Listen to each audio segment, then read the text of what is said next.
Yo, good morning. Guido coming at you with a coffee talk. As you can see, there is no Pilgrim. He is at Remembrance Day. So the Brits, well, as you well know, it's Veterans Day here in the States. Maybe you don't well know that. Probably in America, you well know that.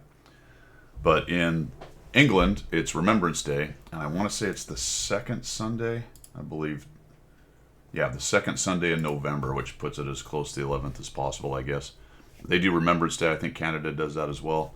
We're doing Veterans Day, so their Remembrance Day is about the fallen and the veterans, and we've kind of split ours up into Veterans Day and Memorial Day. So Monday's Veterans Day, so shout out to all you veterans out there. Appreciate what you guys did. Good morning, O'Brute, A Tussers, Gator. And we are currently on Veterans Day here. So we've got or Veterans Day weekend, we've got some events going on with that. But Pilgrim should be back next week. He's hutting around and doing all the appropriate things, so that's good.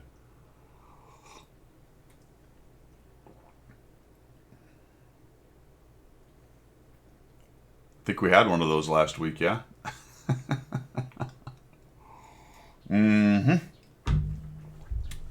Very interesting. Remembrance Day is on the 11th in Canada. There you go. Thank you, Eighth Hussers. Did not know that. Very cool. So, happy weekend. Hope you guys are having a good one. So, I've ended up with a 4-day weekend out of this, which was good. I think some kind of family day, I think, on Friday. And then the 11th we have off as federal employees, so that's cool. Gonna enjoy that. Got today and tomorrow, so I basically still have a weekend left in front of me, which is really nice. Still in the middle of remodel heck. They finally got all the cabinets and stuff out of the kitchen, so the kitchen's mostly demoed. So I think the old floor has some pine on it still, the old pine wood floor. There's also some sections that have been repaired, I think, with looks to be like just standard whatever. What am I trying to say here? Help me with this. ESB, whatever the hell it is. Plywood, there's the word. And so I think they're going to tear that up and maybe put down a fresh layer so they can smooth it out because it's really kind of a mess. There's a lot of mastic and stiff stuff still stuck to it. So that's the next step. They're going to have to pull that up, and then we've got some electrical to move around. I don't think we have any plumbing. We got to have a little bit of plumbing. We got to run a water line to where the new fridge is. And then we got to take out a bit of a wall for a walk-in pantry. And then we're prepped, I think, after that to put once we do all that stuff, then we can put the tile down, and then we can start thinking about, after they repair the walls and move some electrical around, then we can start thinking about bringing in the cabinets. OSB, right? Not ESB, OSB. Yeah, the 11th month, 11th day, 11th hour. Absolutely, man.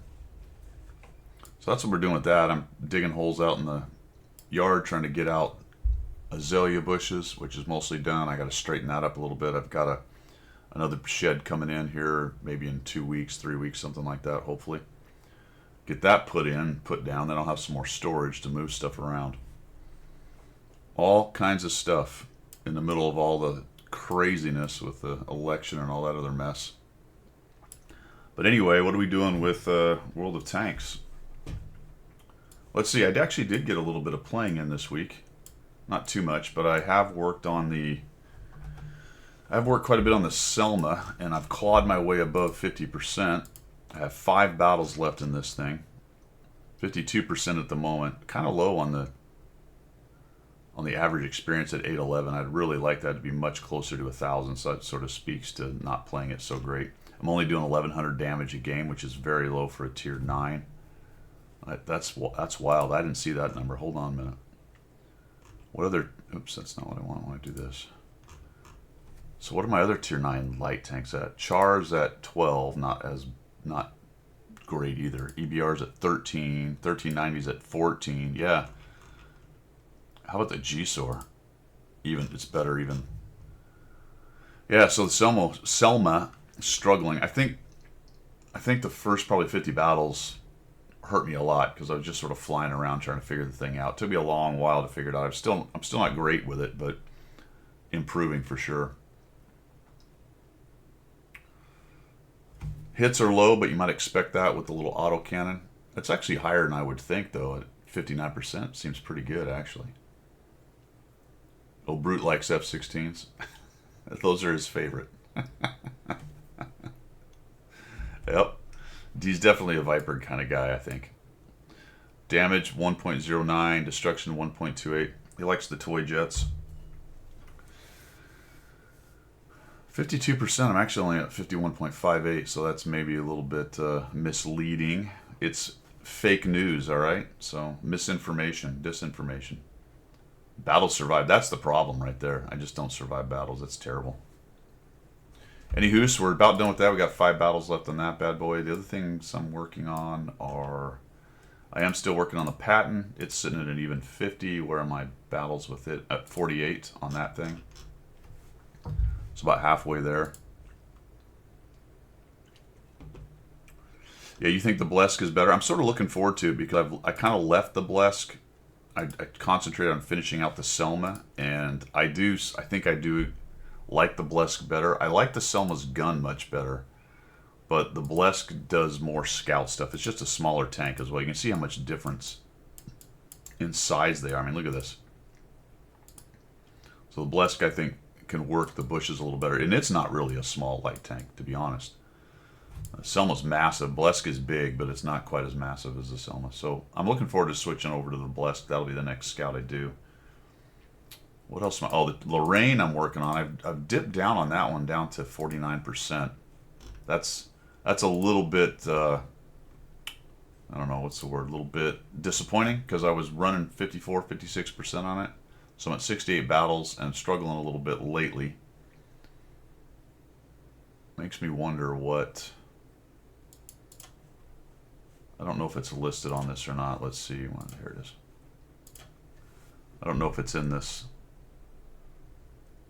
It is. Oh, wow. That's atrocious. 2394. I would have not have guessed I was doing that poorly in it. That's bad. So 12 battles and only a 23. No, that's not great at all. Yikes. Well, that would be why I'm struggling on it, because I'm not doing anything good with it. I'm not really sure what I'm doing wrong with this one. Maybe getting myself into more heavy trouble. I think probably because I'm playing it too much like a heavy. Coronal Potter, how you doing? Yeah, you're running the turbo. That's probably not a bad idea, to be honest. Maybe I should swap that out a bit. Get rid of the LNES. Maybe well, I don't even know if I have any of those. I like these experimental turbos here. I do have one. I have a T2. I could try throwing that on. The problem with that is it takes components to take off. So maybe I'll just use a Bounty. I probably have a Bounty. Do I have a second setup? Maybe I actually have that on my second setup. Oh, I have one of those on there. So I'm going to have to use it anyway. I always forget I have this second setup. I need to remember that for the city maps and stuff. There's another mistake. I just kind of forget that it's there. Yeah, so that's a possibility. Morning 442, how are you? Morning Odd Dog. Who else we got here? Gator, O'Brute, talked to those guys earlier. 442, Coronal, Minty, Gunner's Human, Grendel. Eighth Hussers, good morning guys. For those of you who just arrived, Pilgrim is at the Remembrance Day event. So he's doing his duty up there. We won't see him today. See him next week. We're just talking about where I am channel news-wise. I didn't get to stream on Friday. That had to do with the contractors coming in, making a bunch of noise. What's funny about that is if you leave, go to work, go away or whatever, they'll do their work. If you're there, they're going to bother you about every 20, 30 minutes with some kind of question. Sometimes good questions, other times kind of a, like, what are you asking me this for question. So I had to deal with that. So I never really got going with a stream on Friday because I didn't have much of a moment's rest and I had some other stuff I had to do. So maybe tomorrow, fellas. It'll kind of depend on what's going on with the Frau. So I will try to get some in tomorrow. I've just been too busy with stuff, man. 35%? That's terrible, man. Sorry to hear that. I'm sure it'll be better today, right? I've been playing some Panzer Corps 2 again, doing a little bit more of that. A couple of the other smaller campaigns just to mess around with it. That's just a good one that I can sit down and play for a while and then walk away because it's turn-based and single player and not online kind of thing. A little bit of DCS now and again. I am planning on flying, by the way. Oh, Brute, I don't know what you got going on Monday. That is Veterans Day, but I am planning on getting on. A couple weeks been bad for you. Never had such a losing streak. Yeah, that happens, man. The game is streaky. You know, Diablo, I just looked at Age of Wonders. They have that free thing going on. I think today might be the last day, or second to last day. Is it worth buying? Did you buy it, or are you just playing the free Steam thing? I've been looking at that for a while. Good. Yeah, I might pick it up anyway. Just buy it. You own it? Yeah. I've been thinking about it. I loved a couple of the earlier ones. I don't know if I played 3. Age of Wonders 1 or 2. One of the ones had a really cool Lord of the Rings mod that somebody did. And so it changed all the characters to Lord of the Rings characters and put it on a Middle Earth map. I played the snot out of that. I just enjoyed that so much. Bought it on Friday in 15 hours. Yeah, I think I'll check it out. I always kind of liked that style, and that one in particular has been quite good over the years. I have been doing MechWarrior 5 Clans. I finished the first mission area, planet, whatever. Still figuring that one out. I don't know. On the one hand, it's keeping me coming back. On one hand, it's keeping me coming back. On the other hand, it's not making me want to sit down and play it every time I sit down. So I don't know if I haven't quite got into it. I don't know. There's a lot of moving parts to it. Trying to figure out, how to set up your MechWarrior people, your characters, how to set up your mechs. I haven't done any rearranging of mechs yet because there's a lot to it, and I don't. The standard ones seem to work fine.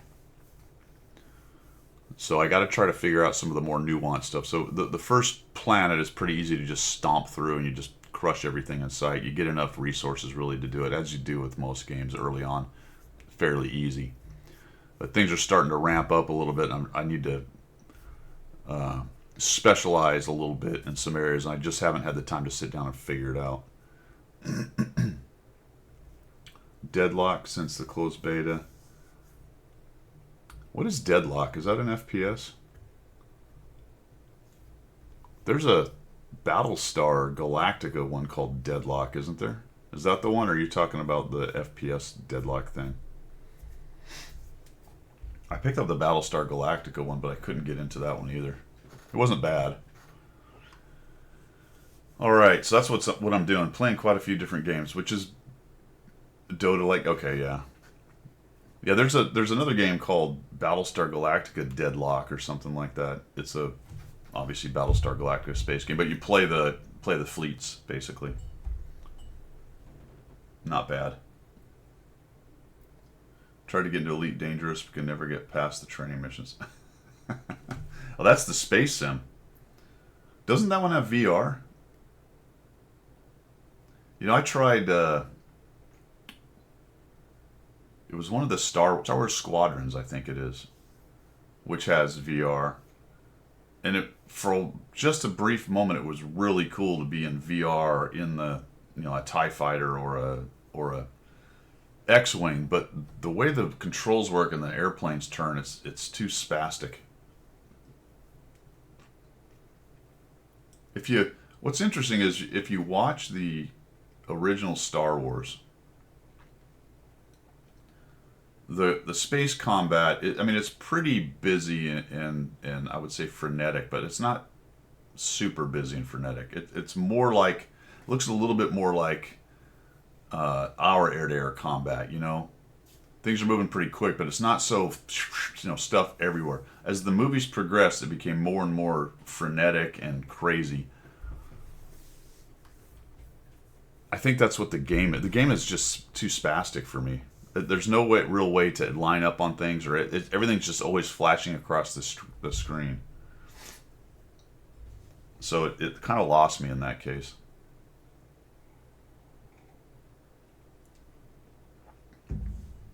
All right.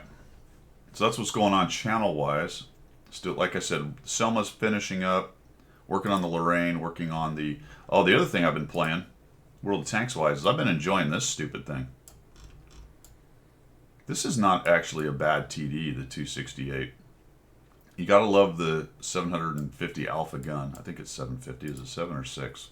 750. The reload's not too bad. What's it sitting at? Like 12 seconds, 13 seconds for a 750 Alpha. That's pretty impressive, actually. How fast it will reload a 750 Alpha gun. It's not horribly... oh, I didn't even notice that. I have a .27 accuracy on this thing. Dispersion. Holy crap. I was about to say it's not that accurate of a gun, but it is that accurate of a gun. Relatively long aim time, but not crazy. You have tanks uninstalled right now, really? What'd you do? Did you OD on competitive stuff and had enough of it? Experimental mobility. I am running turbocharger on it, so I've got an IA, a rammer, and a turbocharger on it. You just came back to Watt after 8 years. Holy cow, man. Yeah, that's not even close to the same game. What do you think about it after 8 years? Better, worse, same? Try to get missions done and then leave the game. I know, Diablo. Yeah, well, yeah. We're going to talk a little bit about that because there's another thing that they're chucking out there to get money and gold. This one's pretty funny because it's straight up advertised. Get tickets by paying gold, and at the bottom of the article it says, click here to buy gold so you can buy tickets. I'm like, man, we're not even trying to hide it anymore. It's just right there. Right there. Not that they've really been trying to hide it lately. And we've also got another battle pass, right? So there's another one. Move the slider, use your gold, buy the Felice. We'll get to that a little bit later. I think that's pretty much it. Home improvement, fellas. Still plugging along World of Tanks. Not playing anywhere near as much as I was, but still enjoying it. Working on a few tanks. Playing some other games. Probably going to pick up a couple others along the way. Zemke, what's happening? They made Clan Wars much more casual. If you don't have any of the reward tanks, I'm going to participate. Oh, really? Okay. You're lost, the missions and everything. It is. There's a lot. If you haven't stuck with it, you would be walking back into a lot. It's almost better that you never played it if you were going to start right now, because at least you would start in the kind of the onboarding missions and stuff and slowly figure it out. This battle pass, which one are you talking about? So the 4th extra chapter thing ends in 7 days and 21 hours. The battle pass itself is the 26th of November. Naturally, the date isn't right here. Why they would put the date on the front page of something, I don't have any idea. You know, that would be smart. I think I can see it if I do this. There we go. So 26th of November. So you've got 15 days for that and 7 days for the 4th chapter. I'm going to end up sliding. I mean, I've still got 200,000 gold from Wargaming from last Christmas, so I'll play a little bit. I'm going to slide the slider over, grab the Felice. When I get closer to the end of the actual battle pass, I'll slide it over and grab all the rest of the stuff. But this is the first battle pass, maybe ever, unless there was something like a vacation that got in the way. And I don't think so even then. This may be the first battle pass ever that I haven't finished. No, DCardi, I'm not even close to the Felice. I've got 3 done. And I think really what I'm probably going to do is just purchase all these stages, grab the Felice, then go back to the regular battle pass. Because while it's, here's the thing though, you got to remember, you got to spend 3,500, I believe, to get the, yes. So you got to spend 3,500 just to open up the battle pass second improved bit. You have to have the improved bit to get the Felice. So that's 3,500 off the bat, and then another 10,000 or so. So it's 13,500 gold to get the Felice. Yeah, it's more of a it is more of a collection thing, Gunners. And like I said, I've got 200,000 gold, which was essentially free from Wargaming from Christmas boxes in times past. It's sunk, right? I can't. There's nothing else I can do with it other than kind of fritter it away on crew changes and things, and that's what I do. So it's not going to bother me in any way. Certainly for other people, your advice is probably very good. Hey, I don't have all the resources Guido has. Do I really want to spend money on the Felice? My understanding is it's pretty average. Jimmy, how you doing? Of course, it's the standard thing. If you play the game a lot and you've unlocked however many, what is there? There's 40 levels. So say you get to 36 levels and it's the last day and you're not going to make it, then maybe 2 or 3,000 gold might be worth it to get a tier 9 just for giggles. Yeah, Sasquatch, the same thing for me there. Okay, but I want the tokens. I want to get the goodies and stuff, and as long as I've got resources like I do in the game, then it's no skin off my arse to just use them up. It would be a different calculation if I was sitting at 0 gold or 10,000 or 20,000. So you always have to bring that into consideration when you're listening to a contributor or a influencer or a streamer or whatever. Take into account their situation when they tell you things. If they tell you, oh yeah, get the Felice, it's good or whatever. Well, maybe they got it for nothing. It's too high of a tier. It should be a tier 8. Yeah, most of the tier 9s have been not great premium wise. Is it a premium though? I'm not sure. I think it's a premium.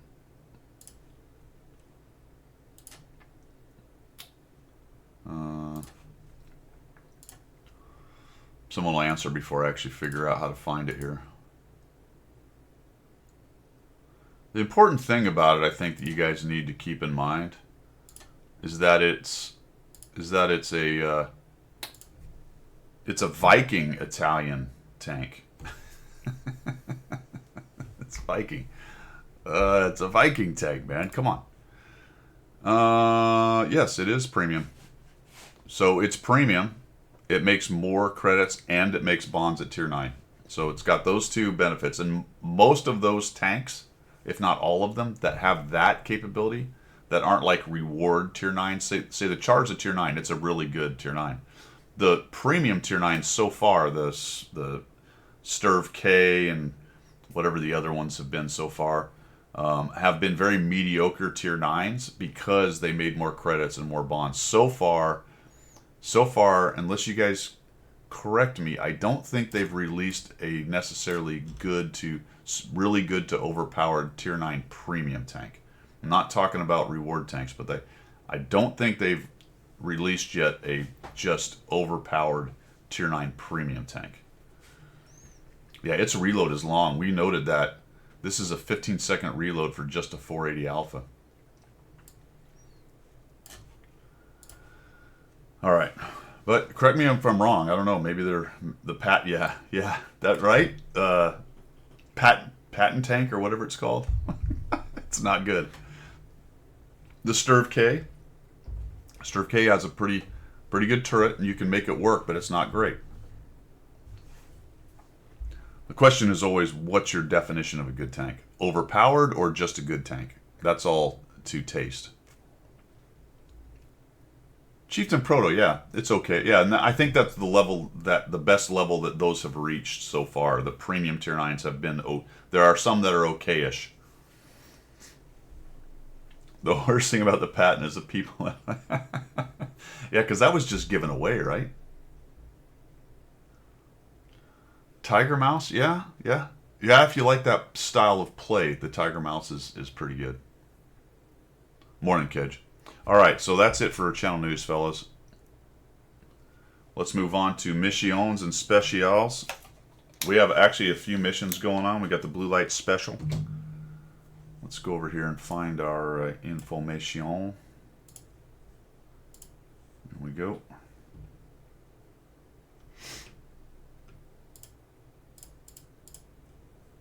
All right, so we'll start in a premium shop. Zemke is to blame. Zemke is absolutely to blame. I have played so little, I haven't even had any games with Zemke for a couple weeks now. That's how little I've played. 56 TP Polish Pride, that is out there. That's a tier 8. Have they sold this before? I thought this was some kind of reward tank. I'm surprised, actually. Is this actually a premium?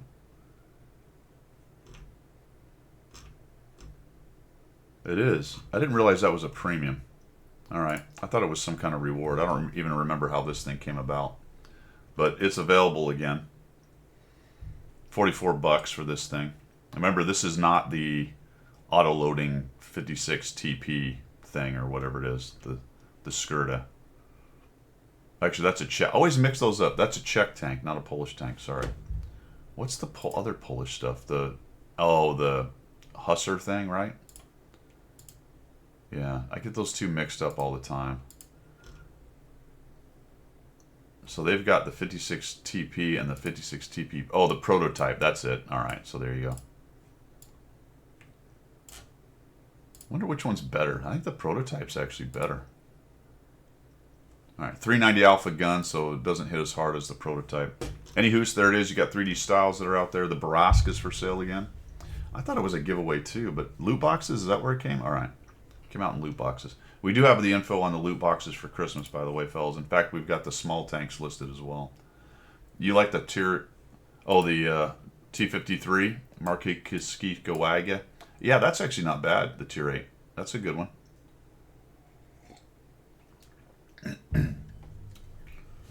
I actually like that one too. That's a pretty good tier 8 tech tree tank. It really is. In fact, I got mine too marked. I didn't even notice that. You thought it might have been the best tier 8 heavy? Really? I liked it. I thought it was pretty good. It's a solid tank. It's kind of like an IS-3 to some extent. So the Baraska's out there. Hey, the Marbrecher, if you want to spend $46 on that, I don't really recommend it. The Cromwell B is back there. That's always a good one. Is it running around with the crew? Yep. So it's got the... This is one of the OG Brothers in Arms crew, as I recall. I don't know if there was one before this tank, but there might have been. But back in the day when this first came out, that was a big deal that you had a crew with Brothers in Arms already. Brothers in Arms already. Neck and neck with the IS-3, yeah. So there are a few things for sale. Battle Pass, no. Gold, no. Premium, no. Vehicles, yeah, there's nothing else really in here to talk about. That's on sale. All right, that being said, let's go check this out. Now,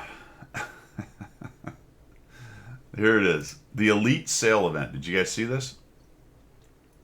And it starts on the 11th, so it starts tomorrow. Kind of out of the blue. I don't know. I don't really know where this comes from. But basically, there's going to be daily premium offers. And then you can claim your complimentary Elite ticket each day. One per day for 5 days, so 5 tickets. Or you can purchase additional tickets with gold to unveil even more exceptional rewards. While smaller daily offers are available for gold and credits. The true treasures lie in the exclusive bundles unlocked with Elite tickets. So, they're not just going to offer you a deal. They're going to make you pay to get offered a deal. Now, I think you get offered 1 Elite a day because you get 1 ticket, right? Ay, ay, ay. Claim your free daily ticket. There it is. Or additional tickets for 250 gold pieces to unlock extra deals. Up to 40 total paid tickets with a limit of 8 per day. For 5 days. 5 times 8 is 40. Math in public.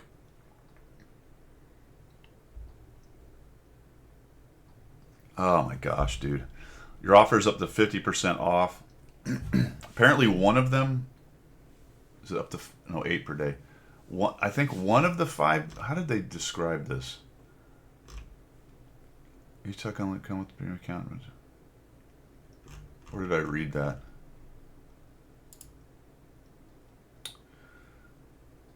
Gold and credits. So there will be some credit offers. I'm not exactly sure how many or how that will be worked.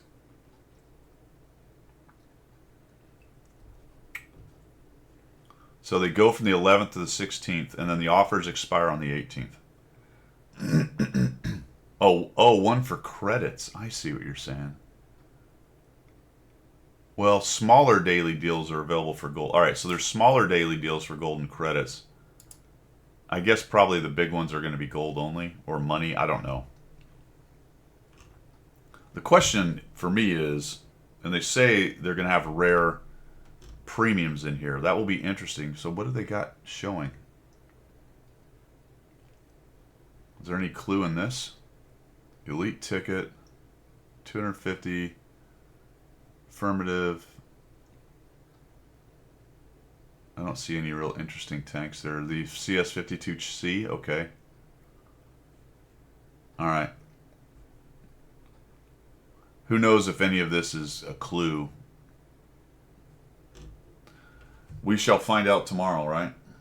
We shall find out tomorrow. That will be interesting to see.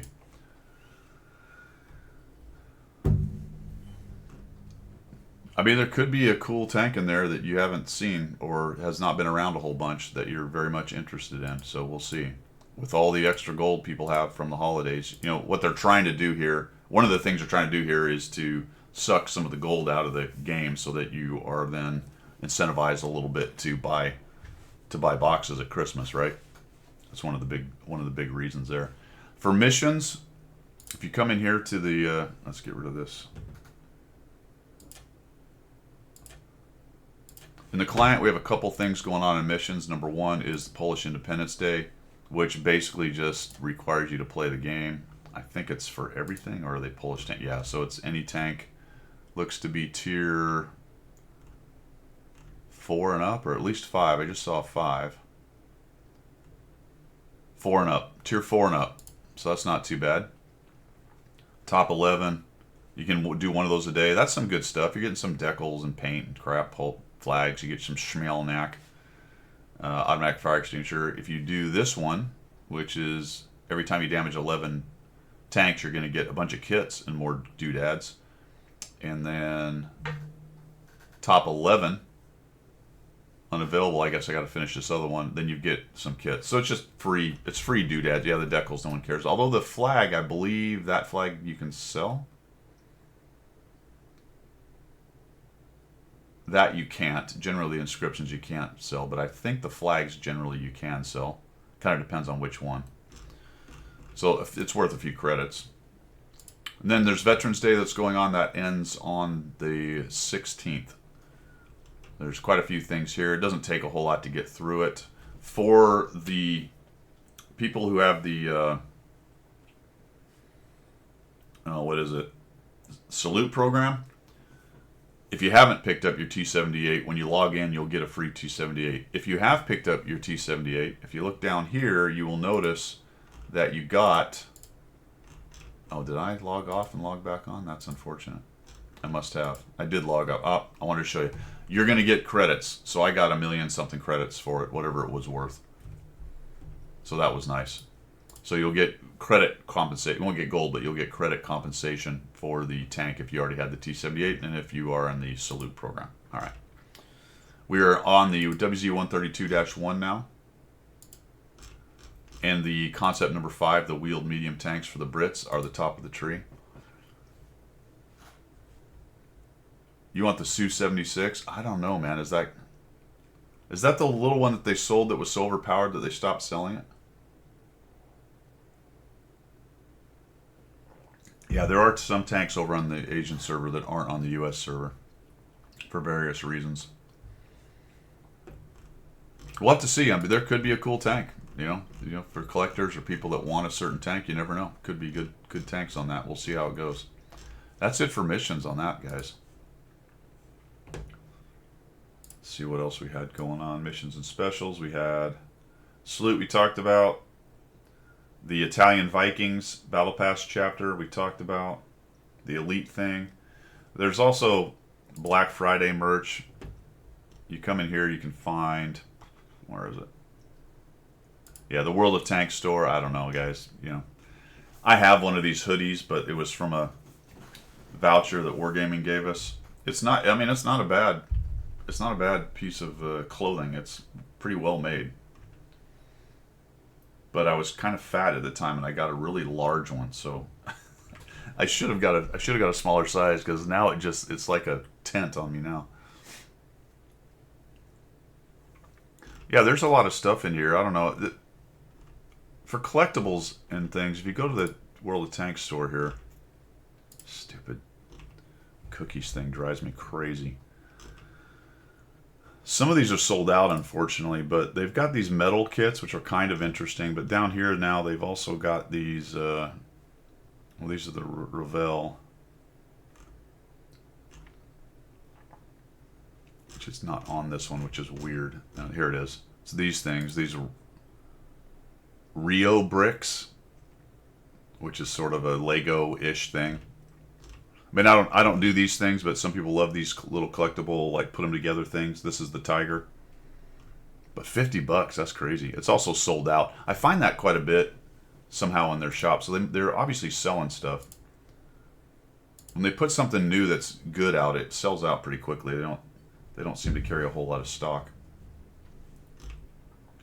But it's on sale, so you might find something you dig in there. Who cares? You know, who knows?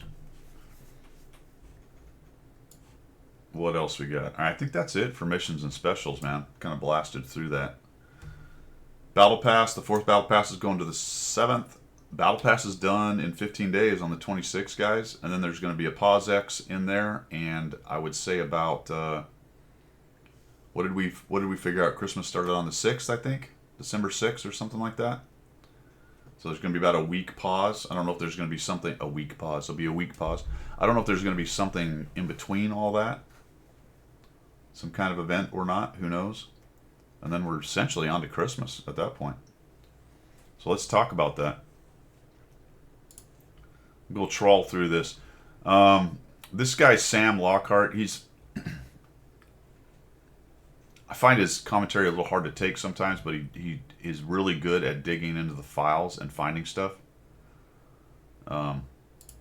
So this might be worth looking at if you're interested in the hidden vehicles. And when they say hidden vehicles, it's just stuff that's in the files that don't show up in the client, right? Or they're in the client, but they don't show up player facing, I guess. They're still sitting back in the files waiting to be activated, essentially, in the game. So he's got quite a few vehicles in here. We got he goes through all of them. You can take a look at it. I'm not gonna dig through this. Some of these things are scheduled to be Christmas things, from what I can tell, and we'll look at that list of tanks here in just a minute. Others are things that have been in the files for a long time. The pause was weak. All right. So here's the Elite sale. I wonder if there's actually data in here. I didn't look at this article. Maybe they have some of the details. Rare premiums. No, they're just parroting what was said. Yeah, they don't have any leaked stuff in here from what I can tell. That's too bad. Then he has another hidden vehicles thing with other vehicles, so he's done 2 parts of that thing. This is kind of cool. Quickie did a video on this, and there's actually a video on their page, on Wargaming's page, that I didn't look at. But essentially, they're testing 3D attachments. So if you click on this, look at this. So you've got attachment points. You've got a selection of 3D things that you can then put. So Pilgrim will be super happy. He can put like big old dinghies on the side of his tanks, and motorcycles, and maybe a giant AAA gun with 14 barrels, like hanging off the side of the tank or something like that. I think it's a pretty good idea. I'm sure it will go over the top at some point. Morning, Grumpy. I'm doing well, man. How are you? Yeah,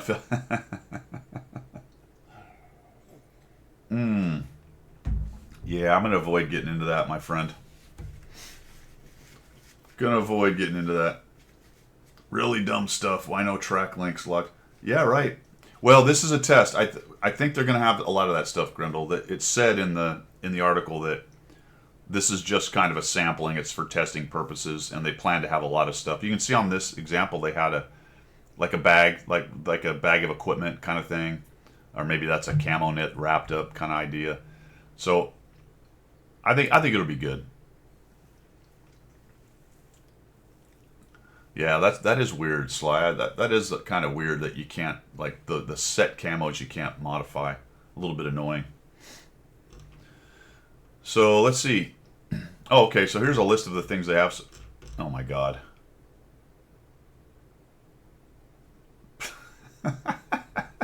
See, this is the problem that we have. We can put flowers.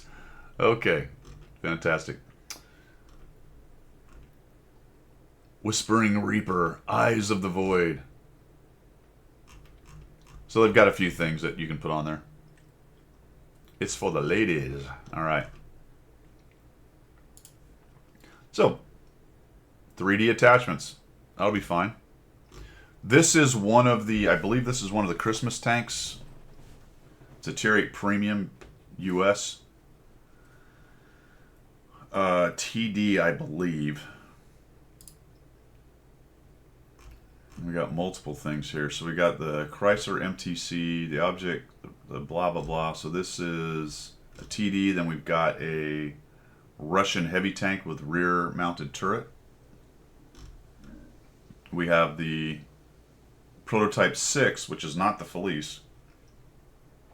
Has a 3-round reloading system. And we got the Iraq 105, which is a Tier 9 French light tank. That is a weird looking tank. It looks like it's going backwards. And we've got, holy cow. Now there's a T3 convertible medium tank, T3E2 with guns coming out of every direction. That might be one of the gift, that might be the gift tank or one of the lower tier tanks that we'll take a look at here in a minute for Christmas. I know that French light tank seems to be going the wrong direction.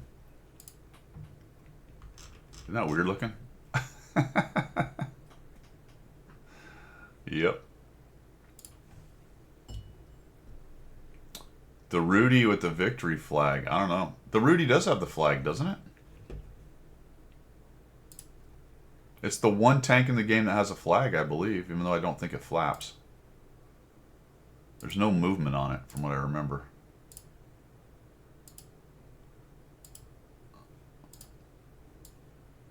Or is that a different tank that has the flag?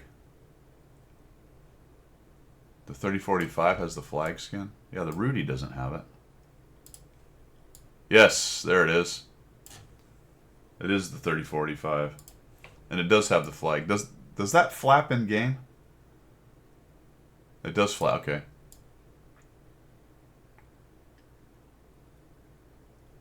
Yeah, there it is.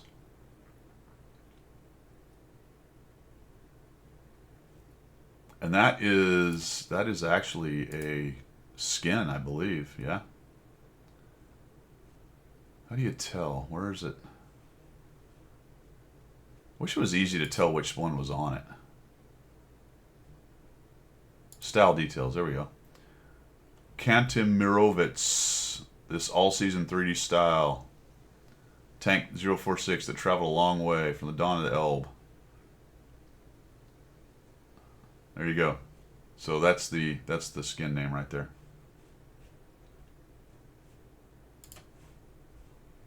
Learned a new thing. Yeah, the shell will ricochet off the flag, go straight down the hatch and kill your crew. That's why you don't use it. All right. 1.27 common test. Check this out. I have some things coming up with the common test here. We're going to get random events on Cliff because we needed more of those.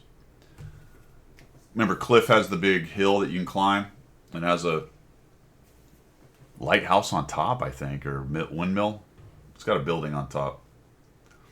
And it's going to have a plane crash into it and have stuff fly all over the place. And it's going to, after colliding with a lighthouse, it's a lighthouse. The plane continues onward and crashes, scattering debris across the landscape. I never really stopped and thought about the lighthouse being on the top of that hill like that. Isn't that pretty far away from the water? That's a weird place for a lighthouse. You'd think it'd be over on the edge.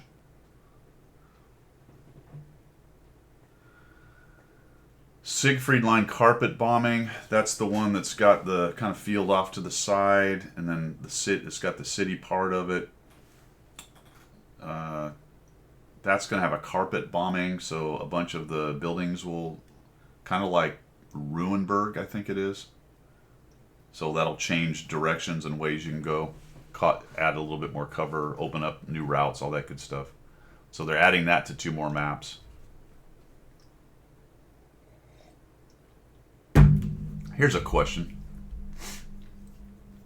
Well, you know what, Grumpy? Sometimes you can play on a map, and depending on where you are and how busy and what you're paying attention to, you can completely miss that the random event happened, and it actually won't affect what you're doing, which is a nice segue into what I was just going to ask you guys.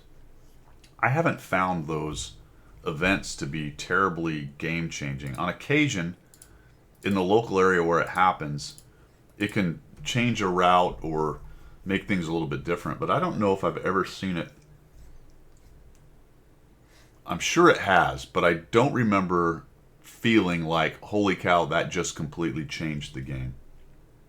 That's kind of where I'm at, Gator. I'm sure there are games where they were very consequential, but in the big picture, I don't find them to have changed much. So, okay, so Grendel says Ruinberg and Proc do, okay?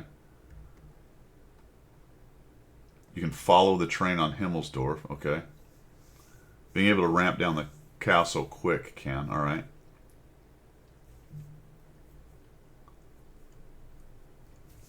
I don't know, but I just don't... I understand all that, but I don't feel like it's been super significant.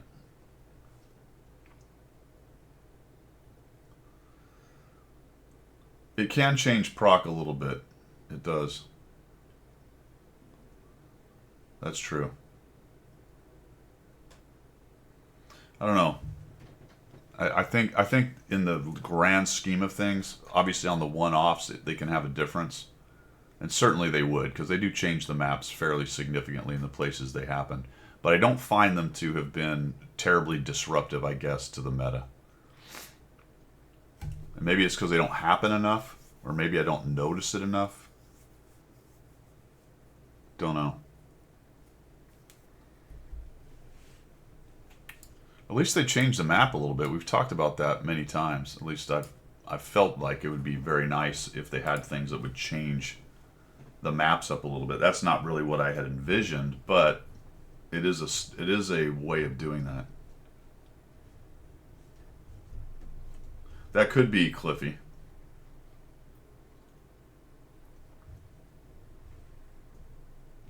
Yeah, the weather thing.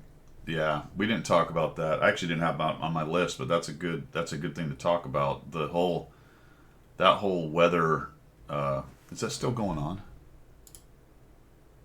Recon mission. It is. It's got another 7 days. I did about 4 or 5 games. You saw my video. If you saw my video, that's all I played. I wasn't going to do that anymore. True, they do tend to happen in the brawling areas. Yeah, I don't think it's really... First of all, the rewards for doing it are not very many. If you're a free-to-player, you can get some free days of premium.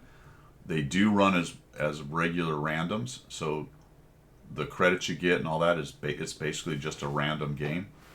So as far as if I was a new player and I was trying to build up a little bit of, free premium time and I wanted to play over the weekend, it'd be a good way to do it because you could roll through those, get your 4 days of premium, kind of play for 4 days, build up some credits, have a premium account for that time, etc., etc. and it's more or less a random battle. Obviously, it's different because of the way the weather effects work, but so in that case, the rewards are okay. But for an established player, the rewards aren't really worth getting. Yeah. Yep, because the stats count. So there might be some situations, if you look at it, there might be some good missions to knock out based on what you can do with the mechanics. Yeah, they will skew your stats a little bit. Like I played a couple games with my tanks, and I was just sort of investigating it, so I wasn't really paying close attention, and most of those games went badly, so that, of course, impacted my stats on those tanks. You think people are stat padding MOE? How so?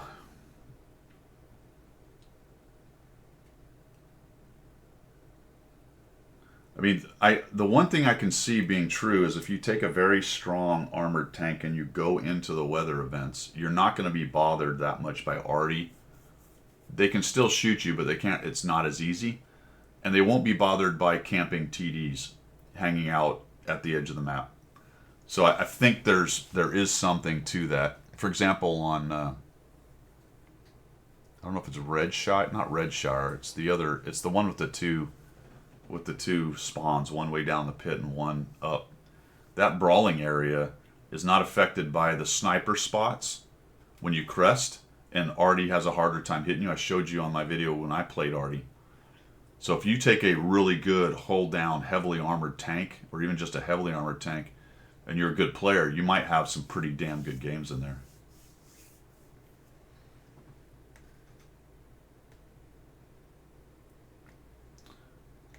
Oh, Diablo. You don't even have the game loaded. You can't beat your chest about your red badge if your game's not loaded, man.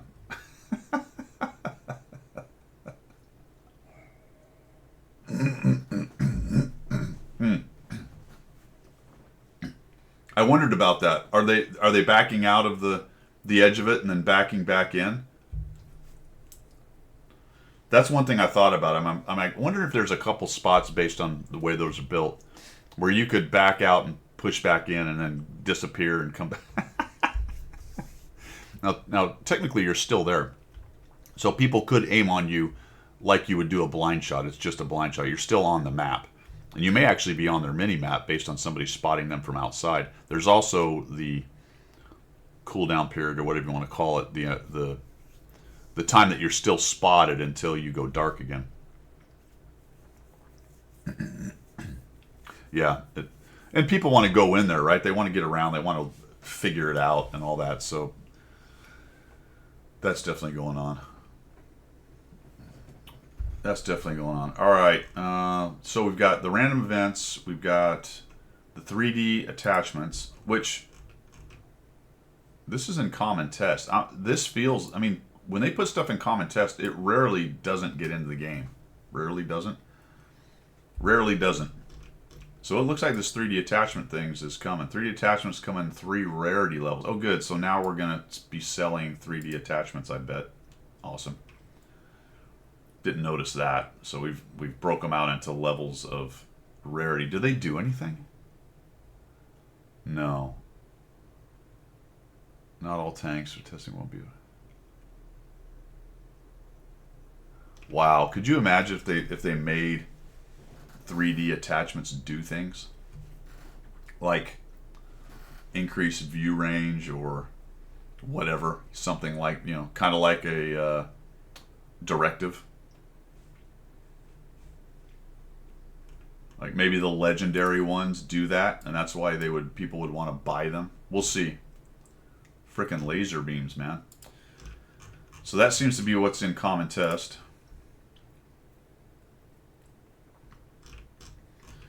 All right, we're going to take a 5-minute break. Been at about an hour. I'm going to go refresh my coffee once more. We'll touch the last few things. We do have the rest of the rumors for Christmas. I think that's pretty well fleshed out. We'll talk about that when we get back, but give me 5 minutes and we'll get back to it.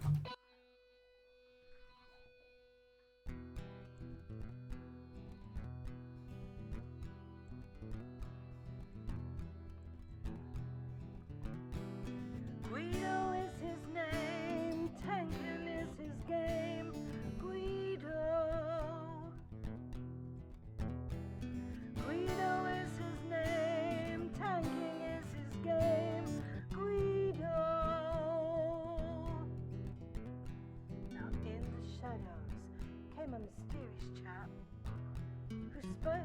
tongue with strange dialect.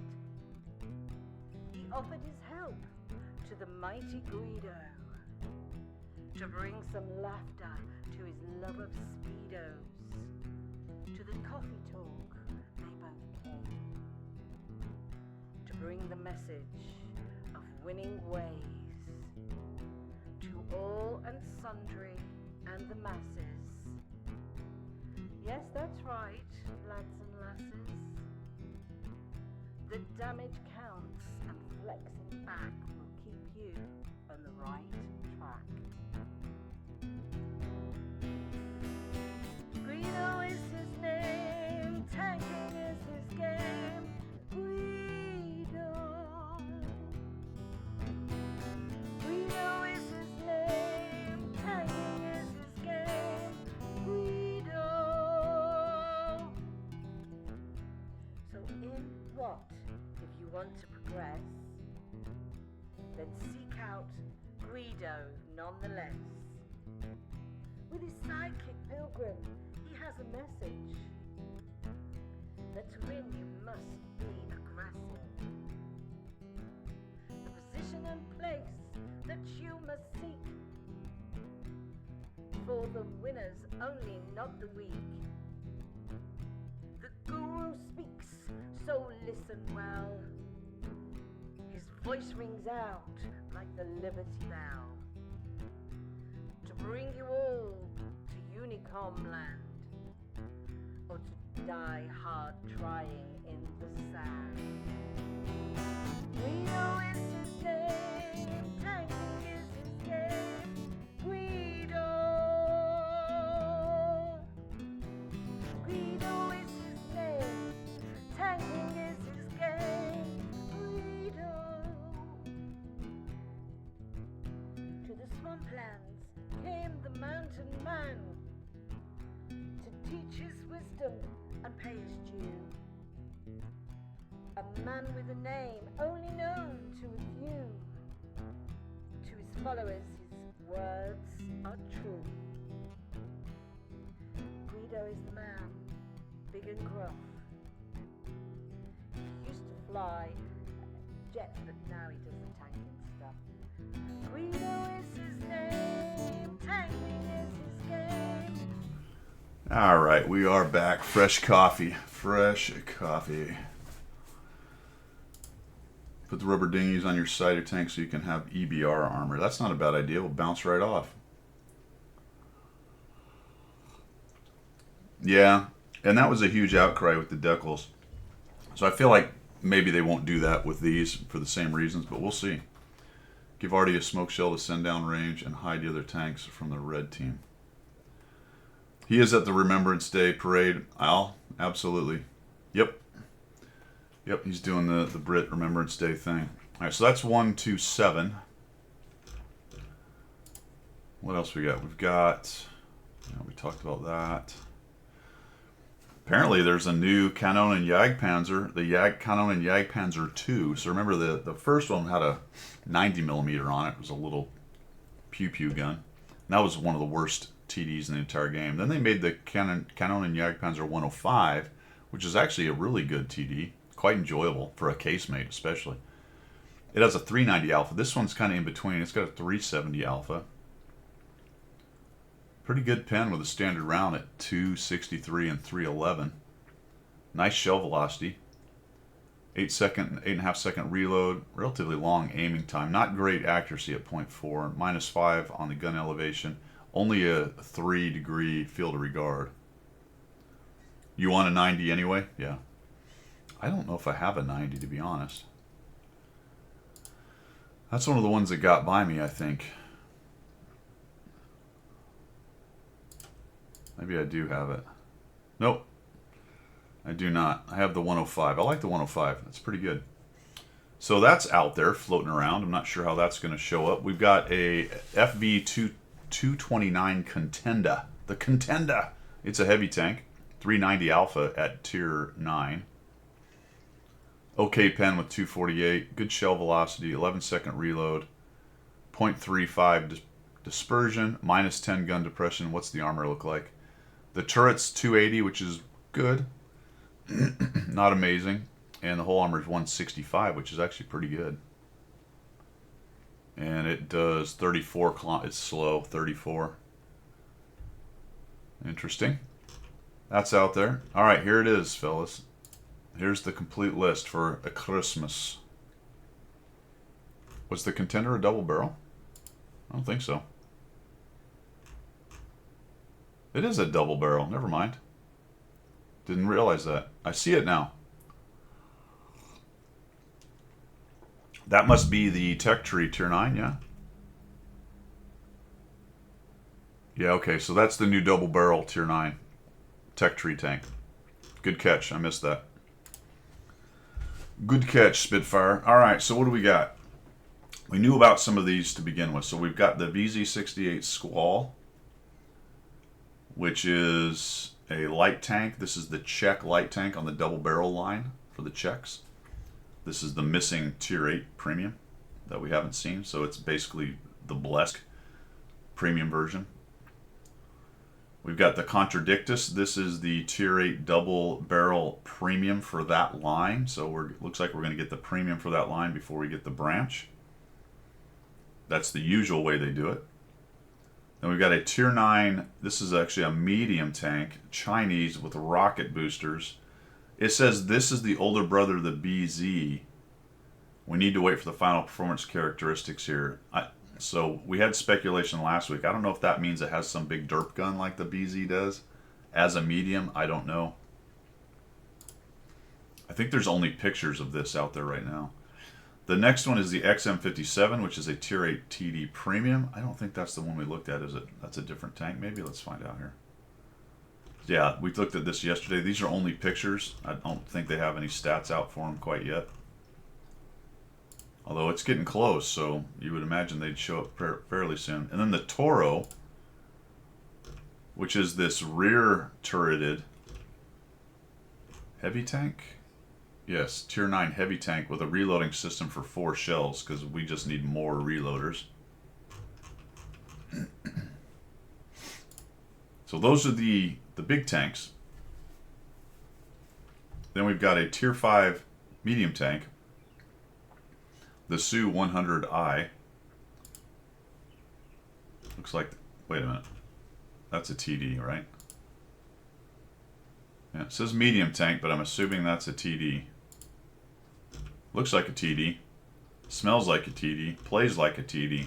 I'm assuming that's a TD. So a little misprint there. We got another Panzer 38K, another version of the Panzer 38. Looks like a slightly upgraded on the old 38 hull and a German turret on it. Yeah, modernization of 38 proposed by Krupp. Panzer IV turret with a 7.5 quick L48. And it was canceled in the design stage. Then we've got the Tier 4 Ho-Ni 2.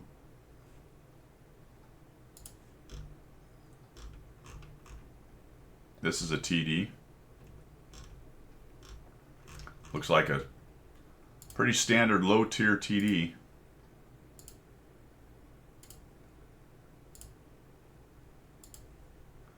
And more Tier 3 and crap, man. I mean, another Stuart variety. How many of these do we have? Bunches. And these are all little premiums. I think one of these is the free tank, but it doesn't list which one it is. Maybe the Tier 2? I don't know. AMR P103. Little French guy. I mean, I'll be honest with you. Why are we still releasing Tier 2s and stuff? They don't even use that part of their game. They just chuck tanks in there. There was presumably a lot of work done to do all the stats and figure these things out and do the models and everything. And then they just almost never get played. There's no events for them. There's no competitions with them. There's no real support for them in the game. They just get chucked into the game. That's one of the mysteries to me with Wargaming. I don't quite understand what what the point of all the lower tier tanks are at this point. It is filler, but you would assume with filler it would get used in some way, or they would, I don't know, make events or make contests, or I don't know. It's always been weird to me because most of the lower tier tanks like that, those are all historical things that actually had things that were built or had significant plans towards building them. That's the Christmas stuff.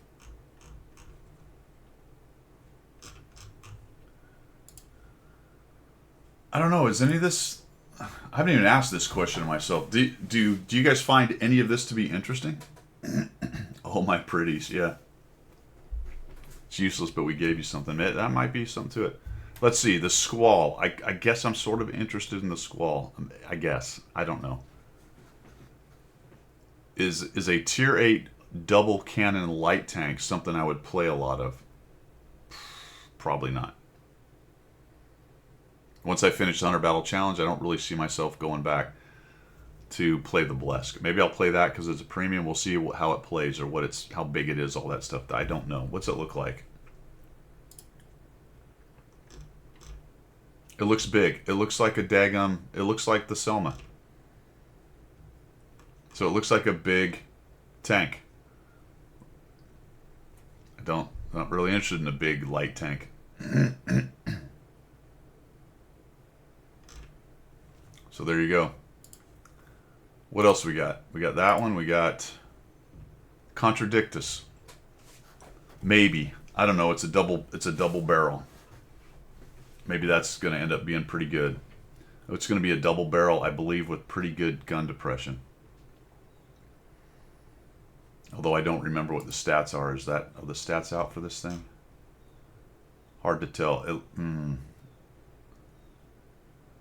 Is it a kind of articulated turret? It looks like it is. Is that a... I don't know. Maybe. Maybe it's got good gun depression. Hard to tell. Looks like maybe it's got... Looks like the turret itself is that the whole thing moves, as opposed to just the gun. The guns look fixed there, don't they? So I think it is it's a, whatever they call it, the French style turret.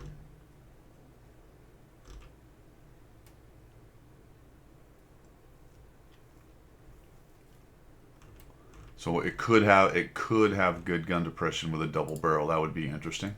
Maybe. I don't know. The DZT-159. Oscillating. Thank you, Einstein. That's it. The DZ-159. I don't know.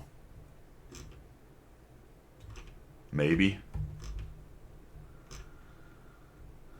This does not look like... Well, it looks like a fairly large gun. It's hard to tell what's going on with the gun on that. So that's not immediately interesting. The XM57. It looks like a kind of bog standard TD with the half turret thing going on. Okay. We got several of these kinds of things. So I'm not sure that's that interesting. The Toro, rear mounted. World of Tanks, rear mounted tanks are not that easy to use. Probably has relatively bad gun depression. It's an autoloader, so depending on what its alpha is, could be interesting in that way. So you got a big old tumor on it. Yeah, look, it's got a big tumor on the back, the hatch back there. Yep. So shoot me. There it is. The shoot me, F me turret. Hatch. Take all your hit points from that. Oh yeah, nice and big. It's a Tuma. So to be honest, if I look at those, I don't really see any of those that jumps out at me. DZT's Alpha's 440, thank you. Okay, so a 440 medium at tier 9. Okay. With rockets.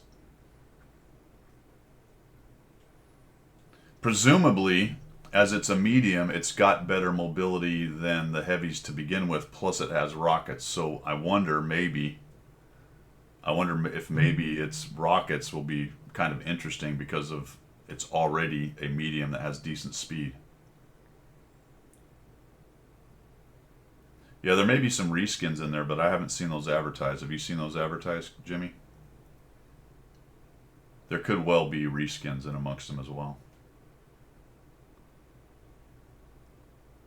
Yeah, I would think those would be leaked already, but don't quote me. Don't know.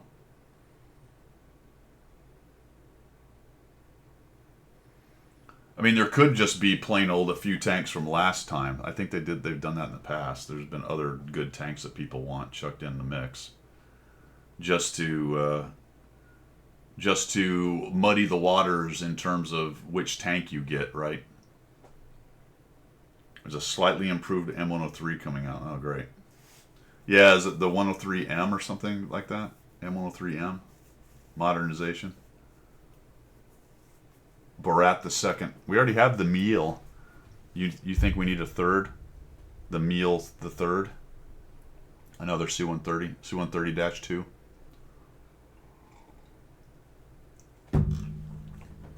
So we got that going on. That's Christmas. It looks like.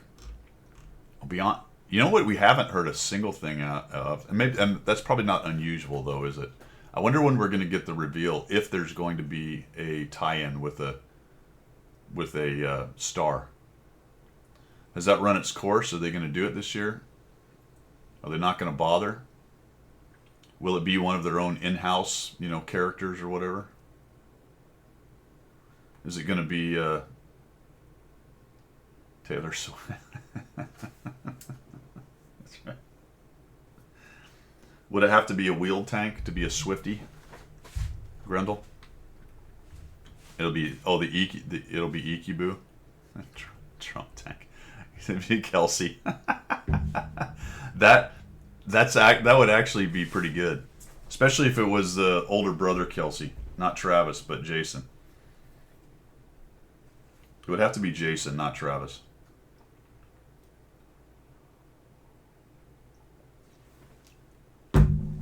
Yeah, I don't know, guys. I'm not sure what's going on with that. What else we got? This is the Felice that got buffed. I don't think there's anything else. The Germans are about the Germans. Jeez, the Russians are about to get Assembly Shop XM57. Now that's the one we're getting. That's our Christmas tank, right? XM57. Interesting. So they're gonna get an Assembly Shop. I think their XM57 is a tier 9 as well, isn't it? No, their their XM57 is a tier 10.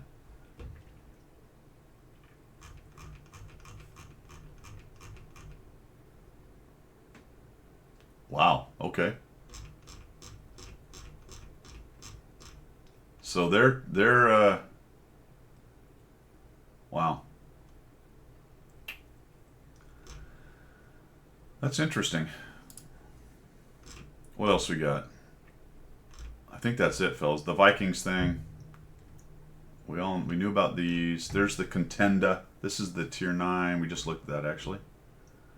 I think that's it. These are all older posts. This is RU stuff we saw last year or last week. And that's that, fellas. I think that's about everything we got going on. You think it'll be Iron Mike? All right, what's the line, fellas? Who's going to win that fight? What do you think? Now we have to remember it's all about money. The question is there enough money in it anyway that they can just let them fight and see what happens, or is there going to be drama? Is there going to be there'll certainly be drama. I feel like this is more of a WWE situation than an actual boxing match. Not, although some of you will scoff and say all boxing matches are basically these days WWE. I think people actually throw down in some of these bigger fights. So who thinks it's going to be a real fight? Hawk Tua girl, going back to who it's going to be. You got to give that girl credit for maximizing. I didn't think she was going to maximize the opportunity at first, but she leaned into it hard. She is going to make as much money as fast as she can off of that. Good on her. I have to say Jake is a better fighter than I would have thought. He's not particularly skilled, although he's better now than he was. And I'm not an expert in fighting, but just watching him move from when he first started to now, he's certainly big, and he hits hard, appears to be anyway. I hope that too, Jimmy, but we'll see what happens. You know, seeing somebody training and moving fast and hitting hard is one thing, but doing that against somebody else for X number of rounds is another one. Is it on Netflix? Well, that's good if it's on Netflix. I'll be able to see it. I actually have that. I need to do a scorched earth on all those things. Cancel everything and then figure out what I really want.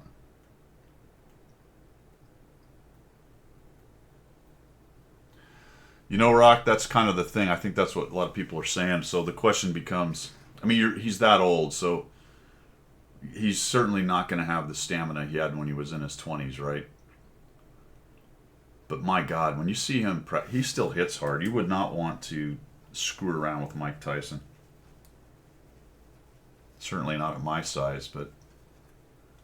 Whew.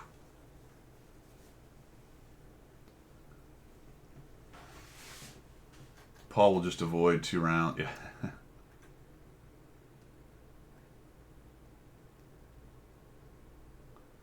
They're going to receive PS26 at Christmas, so they're going to love... Hitman, I'm not tracking that. What does that mean? Jake's gonna get cocky? I don't think he is, man. I think he's gonna come out, play to his strengths, that he's younger, has more stamina. He can soak up hits too. He just needs to avoid the big one.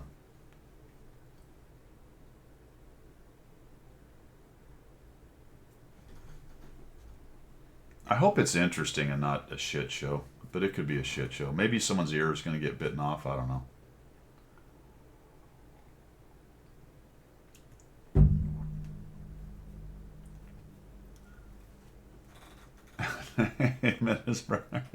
How about that clown, the guy that went to Korea, Johnny Somali? You guys tracking that? That was something. That's been something else to watch, man. The Koreans tracked him down, and now he's been arrested.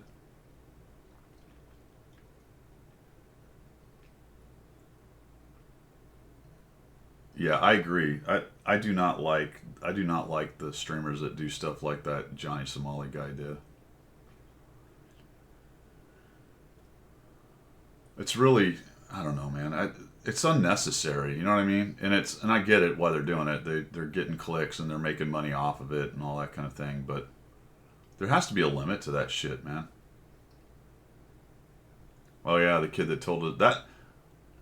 Is that the same guy that walks around with the bodyguard and irritates people, and then as soon as they sort of turn around and say, "Hey, what are you doing?" then the bodyguard shows up? I'm going to be honest with you. Well, this is I can't say this because I can't promote violence. It's a small channel. No one will probably see it, but let me just say that I would love to see the bodyguard step away.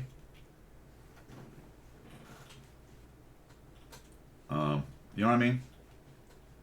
Just have the bodyguard one time go, you know what, I don't get paid enough for this kid. And just walk away.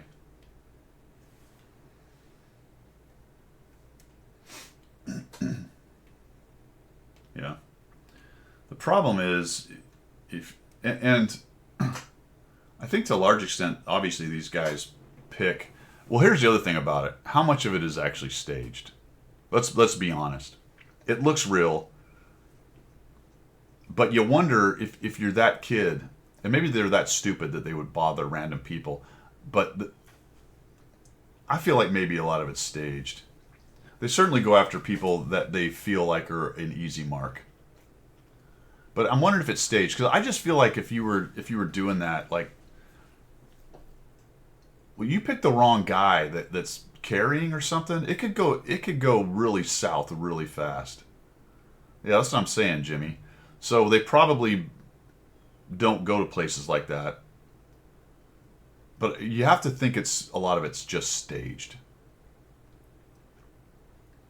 Because you're really rolling the dice depending on where you're going. I'd be interested to find that out. Actually, they'll never tell you. You're never going to be able to find out. But it would be interesting to know how much of it. I mean, once you get to a certain level of income with that, and that's your gig, you then have to start.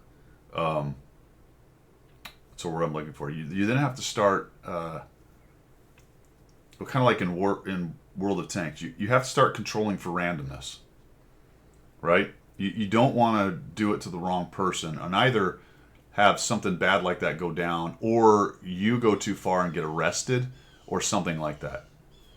So it then becomes necessary to stage it, so that the money keeps coming through, your gig is still going on, and you are covering for the randomness or the danger.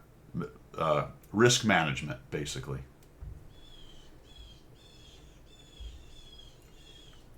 Yeah, triple M. But I think there's also certainly the other piece of it, because just because I think that you would control for risk doesn't mean they're not idiots and don't do things like Johnny Somali, where no kidding, he pissed off an entire country and now he's actually in trouble. You also have to kind of figure that's going on too. Maybe they're just that stupid.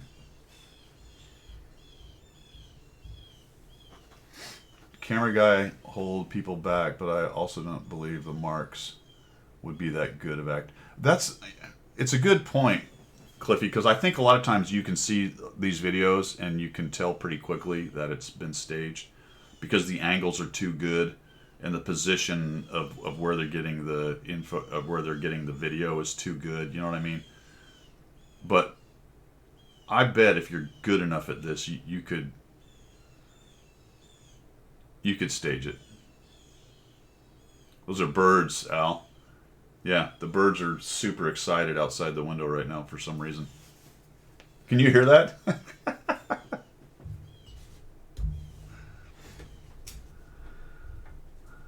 Birds are fake. They're created by the government. They're actually peeking through with X-ray vision right now, and most birds poop out chemtrails. I don't know if you knew that. Oh, you got a bird dog? Bird dog's like, wait a minute. What's going on? Yeah, going to other countries though and showing your arse like that's a non-starter for me. The whole outrage video thing is a non-starter for me, especially the ones that are staged. It just drives me kind of crazy. I guess people watch it, right? Because they're doing it, making money. Then some goober making a bunch of money to get a supercar and then wrecking it. I'm just a complete idiot, man.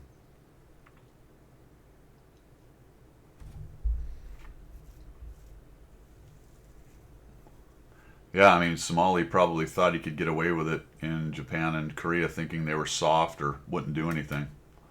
Same guy probably would not go to Saudi Arabia and pull that. Although people have gone there and showed their arse and been arrested in Saudi as well, or Qatar or those other places. So it does happen.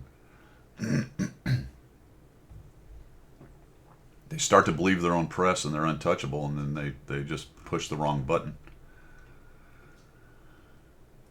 And then they cry because they're not in America, a la Gaynor, who went to Russia with some drugs and found out that they didn't play that, and then also found out that there's geopolitical stuff going on, and governments are always looking for an opportunity to create leverage. She got caught in the middle of it through her own stupidity and the fact of the geopolitical. Yeah, Jimmy, I don't want to get into potentially.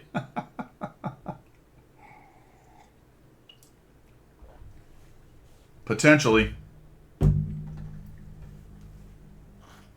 Yeah, North Korea, man.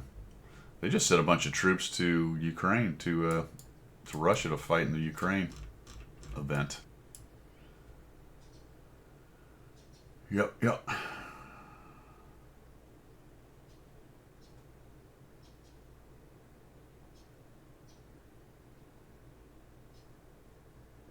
I didn't track that. The North Korean streamers. Oh, yeah.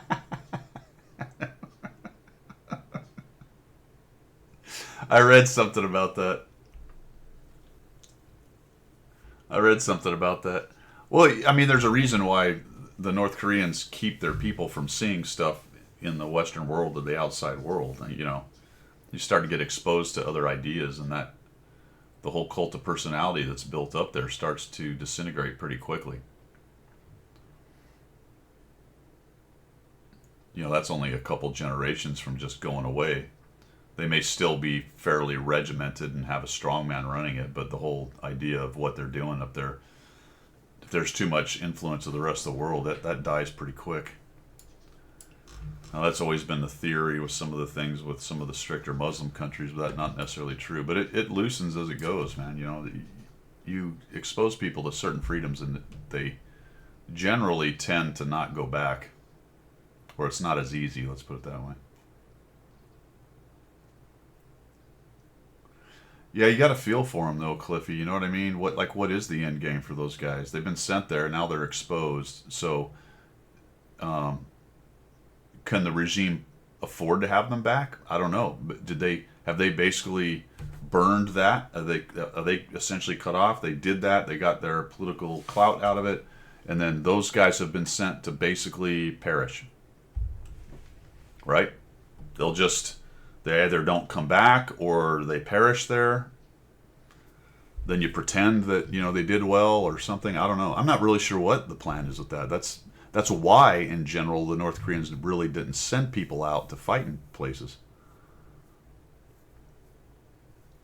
So that's going to be an untold story. It'll be or underreported. There's an end game there, and it's not. I don't think it's going to be a good one. Not for those poor dudes who got sent. Which is weird because it was a fairly significant number of people.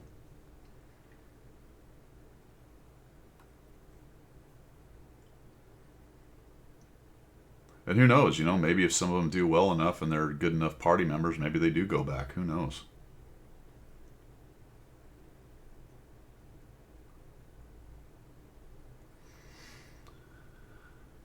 I don't think he'll have to, Jimmy. It'll sort itself out. Whether it's good or bad for those guys involved is another question, but it's fairly inconsequential in the big picture. It's just more for us an interesting side note on what's going to happen. All right, fellas, we're gonna call it. We're gonna call it at 8:28. I don't want to get too much into the politics of it as usual. We just talk about gaming here for the most part. I feel you. I hear what you're saying, but grandson European football match, nice, very nice on a Sunday. I like it. I like it. How about wait, before we go though? How about there were some good games yesterday, guys. Some interesting things happened yesterday. Football, American football wise, college. So Bama won fairly convincingly. So they've kept their possibilities alive. But what was the big one was Miami lost. So that's fascinating. I'm not sure. I'm trying to figure out the conference stuff. Right? So there's been some significant stuff going on with the conferences. Actually, are the rankings out yet? They are. All right, so let's look at this. I'm trying to sort through this. It's kind of complicated at the moment. Georgia lost. That was the big one, odd dog. Yeah, Georgia lost. Okay, so the rankings haven't come out because they're still showing Georgia as 2, but they do have the updated record. All right, so they haven't done the rankings. That should be today, right? In the imminently, I would imagine. They usually release them on Sundays now. So these are not the rankings, but these are the records right now. So Oregon is obviously going to stay on top. They won. Georgia lost. They're dropping. Ohio won. Miami lost, so they're headed down. Texas crushed Florida. That made my heart hurt, but there you go. Florida is just having a rough year.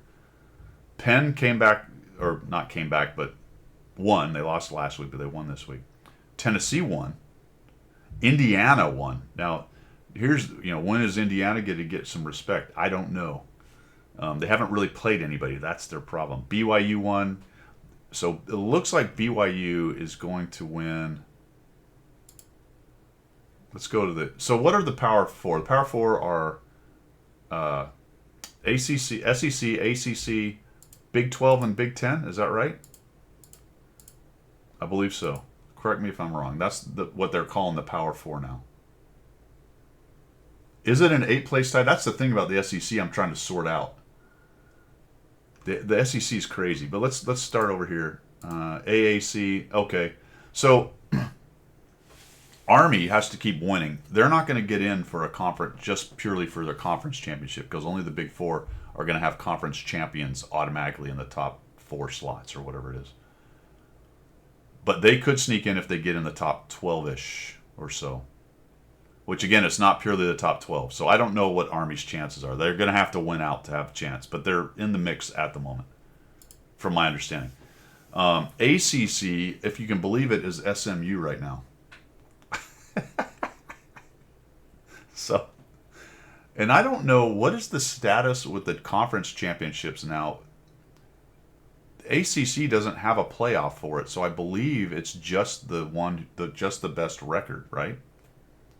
So as of right now, SMU's in the driver's seat for the ACC, which is like mind-blowing because everyone's like, Miami. But look at this. SMU is currently a 5-0 conference record, so they clearly have a few conference games end of year here. So we'll have to see how that shakes out. Clemson's still in the fight. Miami is still in the fight as well. That's interesting. So there's 3 there as of right now. Big 12, BYU wins out. They got the Big 12. So theoretically, BYU wins out. They're in.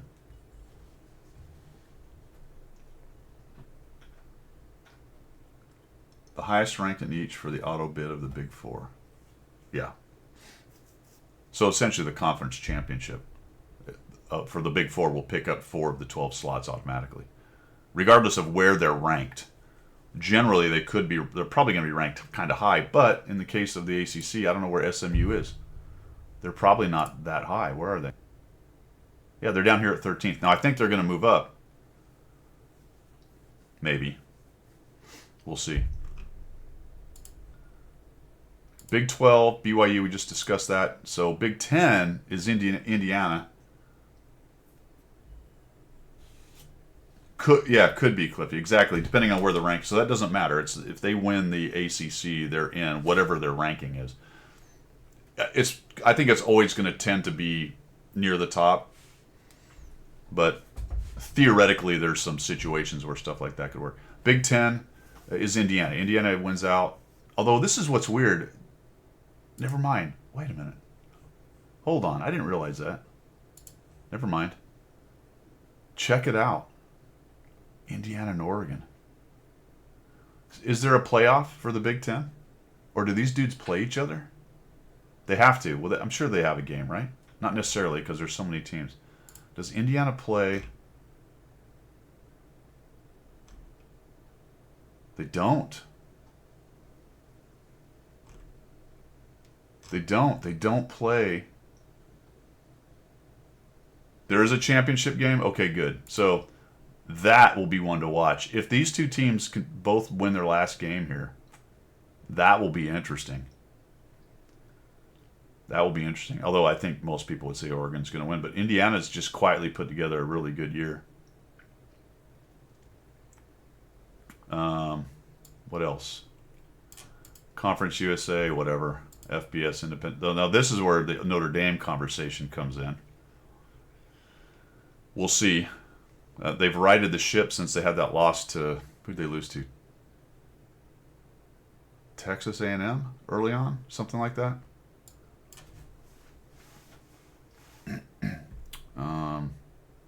The MAC, irrelevant. Mountain West. All right, that's where the Boise State thing comes in. They are currently at 12th. So they're hiding out in the, grabbing one of those last spots down there, This is what's wild. So you can see, if you just took the top 12, would that cover everybody? Kind of. Kind of. If you just took the top 12 right now, that would be about the top 12, with SMU potentially getting in there based on the ACC piece. So somebody falls out. That's today anyway. That's wild. LSU's got no chance. They're done. Cliffy, I'm sort of on board with that, but this year's been pretty good. And I don't know if that's in spite of NIL and transfers or because of it, or if maybe that's just the glow of the 12-game playoff. The problem is, when you analyze that, is all that stuff happened together, more or less. Correct. So it's hard to figure out which thing is making a positive impact and which is making a negative. I don't like the NIL and transfer situation that much. I like the excitement of the situation right now, but that might be more of the 12-game playoff than NIL and transfers making it better. You know what I mean? I am sympathetic to what you're saying. I don't know if it's everything, but it could be. Yeah, that's a whole nother subject. So who's got no chance? LSU is out. They just lost to Bama. They got 3 losses. There's no way they're sneaking in. And there's not enough games to make statement games anymore. A&M's out. Ole Miss is out. Iowa. Army has an argument of some kind. I don't know. They're 18th right now, but they're also undefeated. Who do they have left? Probably nobody. Air Force? Navy. The Army-Navy game. That's all. Oh, no, they have 2 games left. They have UTS 3 games left. Holy shit. Oh, there you go. All right. There you go. Army's path is beating Notre Dame. If they manage to beat Notre Dame, I can see them jumping into the top 12 as undefeated, provided they also win out against UTSA and Navy. So that's a good position for Army to be in. They have an argument, but they have to win out. Clemson's better than you think, man.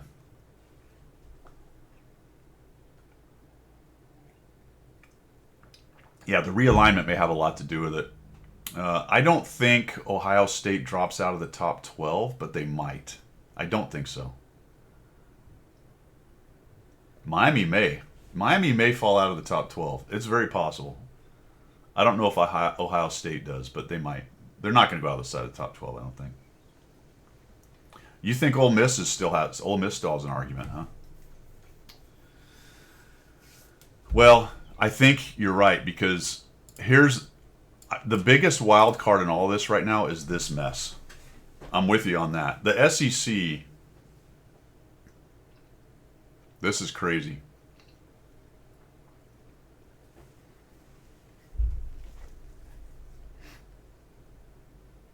There's 3 teams tied for first, although Texas is 1 less game so far in conference gameplay. Georgia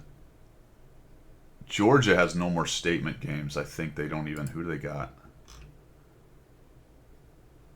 Nope. See, look at this. Georgia has another opportunity with a quality win over Tennessee next Saturday. So this ain't over, man. Now they got Georgia Tech and UMass. They'd have to win both those, but that's a possible. That is a significant game. Who's Texas A&M have? They have Texas the last game. This is going down to the last couple weeks for sure.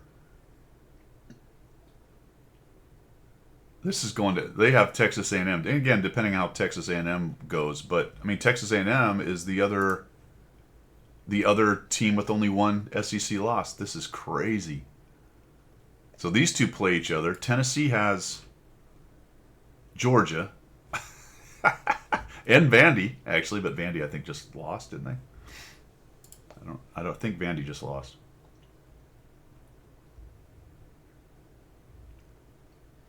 What is so we looked at Georgia. Georgia has the Tennessee game. This is wild. Yeah, it's these next 2 weeks for the SEC. Alabama, what do they have any quality opponents left? Alabama's hurting. I mean, Alabama has no more statement games to make. They're actually kind of hurting. I mean, Mercer, Oklahoma, Auburn. Auburn's always a fun game, but yeah, but Bama might need some help getting in there. But if they claw their way into top 12 somehow, if they cling on to top 12, yeah, the South Carolina has, but I think they're just too far back with 3 losses, man. And they have no more. They play Clemson, and that's it.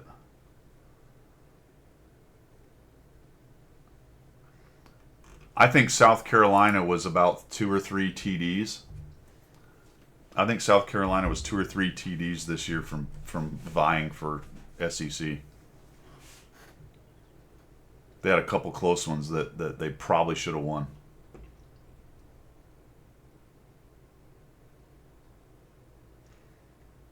I think, yeah, all these guys are out. LSU, so really, and I don't think Missouri's got they don't have the gas to do it.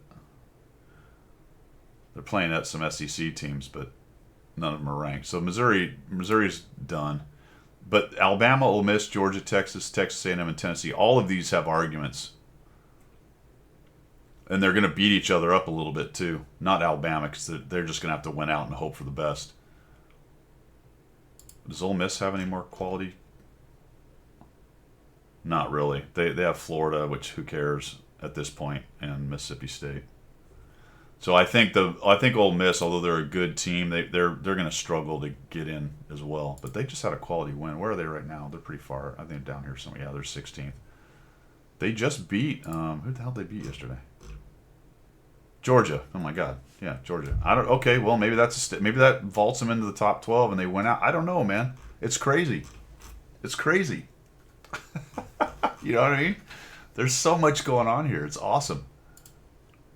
So I guess you would still have to keep Ole Miss sort of in that mix, you know. Really, honestly, Alabama, Ole Miss, Georgia, Texas, all these guys are going to make a run at it at the end here.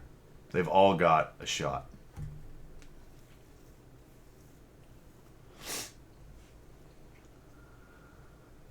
And if you're honest, 1, 2, 3, 4, 5.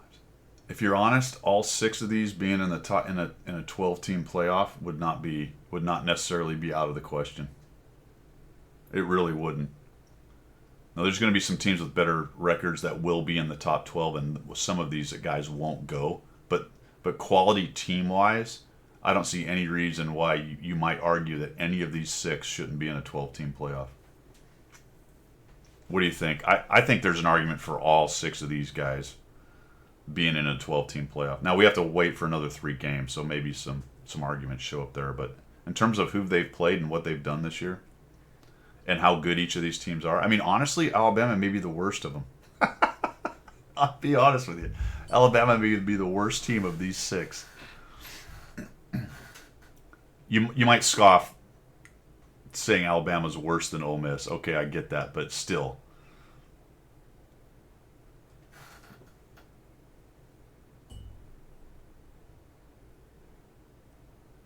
See, play, you're calling it. You're saying all 6 will be in it. If I was going to bet money, I would bet money 5 of the 6 will absolutely 100% be in there. Georgia has. There was a couple weeks where I'm like, oh, Georgia is the team to beat. They're absolutely monsters, and then they just lay an egg, man.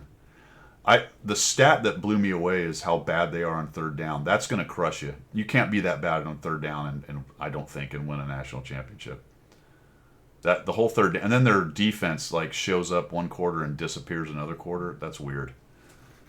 Bama's kind of doing the same thing though. Bama's offense disappears and then shows up, and their defense will be dominant for half a game and then go away.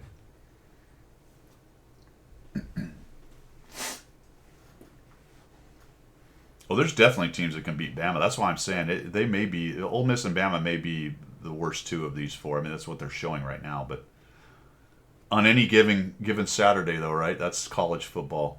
That's college football. We'll see, Odd Dog. I don't think so, man. I mean, I guess that's just natural, but I don't really think. I don't think so. I don't think whining that anyone's going to listen to, really. I just don't think in college football when you get to 13 or 14 that you really have a realistic chance. I mean, sure you could make it 20 or whatever, but when you're talking college football, and maybe there'll come a day if NIL and the the transfer portal and all that stuff, maybe it gets to more parity.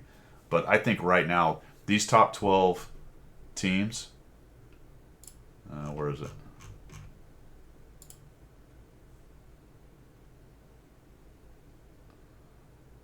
I'm still looking at the ACC. How did I get? There it is. Like, these rankings haven't changed yet, but if you looked at this,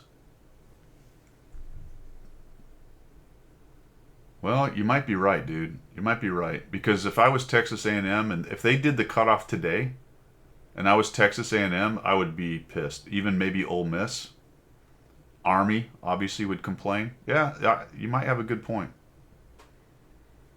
You might have a good point. SMU would probably complain because they're actually tied right now for ACC. You might have people go, "Why the hell is Boise State ahead of Texas A&M and Ole Miss?" That's BS. So yeah, you might be right. There'll probably be a couple teams. Oh man, it's well, but this is going to change. This obviously these are just their records, so there's going to be a significant shift in there. Like the guy said, number 2 lost, number 4 lost. Who else lost? Everyone else won. Where was the next loss? LSU to Bama, to Bama. Texas. Who'd they just lose to? Mizzou.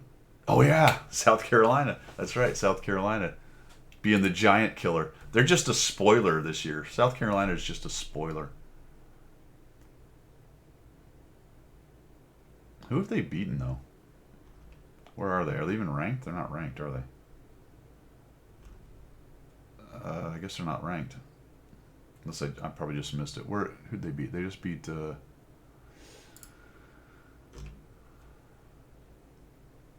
They haven't been ranked all year. Who have they beaten? Are we overstating it? That's the question. We could be overstating it. Let's find out. 23. All right, so.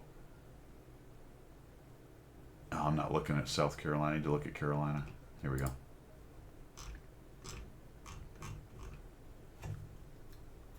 How do I get to it? Right here? There we go. Am I overstating what they've done? Old Dominion, who cares? Beat Kentucky. So they've come close. This is what I'm talking about, a few touchdowns away. They came close with LSU. They got crushed by Ole Miss. Remember they came close with Alabama? That was a good game. They beat A&M. They just beat Vanderbilt. So I'm kind of overstating a little bit. They haven't done as much as I would have thought. But they have some. Those are the 2 close games we're talking about, or I'm talking about. Yeah, so they're not really. All right, cool. Anyway, yeah, Boise State. Well, I like Boise State because I grew up in Utah, so I remember them kind of when they started. Early 2000s, I guess, at this point, where they started to make these undefeated runs in the small conference they're in, and they're always a high flying offense. The problem is those high flying Western offenses. When they run into SEC defenses, it just goes south for them pretty quick. You know, the blue turf. Yep, all that stuff. So I do like them, but I do understand why they're often not considered in the conversations, even when they have great records. But they've had a very good team for a long time. Problem is, every time we see one of those teams and everyone says, well, give them a shot, nearly every time they run into one of the big 4 teams, especially the SEC teams, they just struggle. All right, guys, I got to go. It's been a fantastic little talk about college football. It's going to be a really interesting 2 or 3 weeks. We'll see what happens with all of that. We'll talk about it again next week. We'll have Pilgrim back. You guys have a great one. I am planning on streaming tomorrow. We'll see how that goes. That's the plan, but you know how that goes. Let's find somebody to raid here. I guess the other guy was rapping or something that I raided last week. I didn't really listen. I just moved on. But someone sent me a note and was laughing and said he was rapping or something like that. That's why it's great to just pick random people, man. You never know what you're gonna get.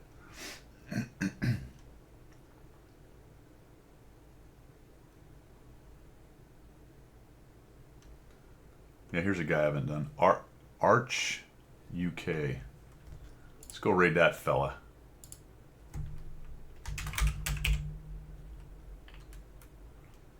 I think it's all caps. Nope, there he is. All right, Arch UKS bots or something like that. Well, I appreciate you guys coming by. Thanks for the chat. It was always fun to talk about all that stuff, football, etc., etc. We'll see you tomorrow if I can make that happen. That's all I've got today. We will see you guys later.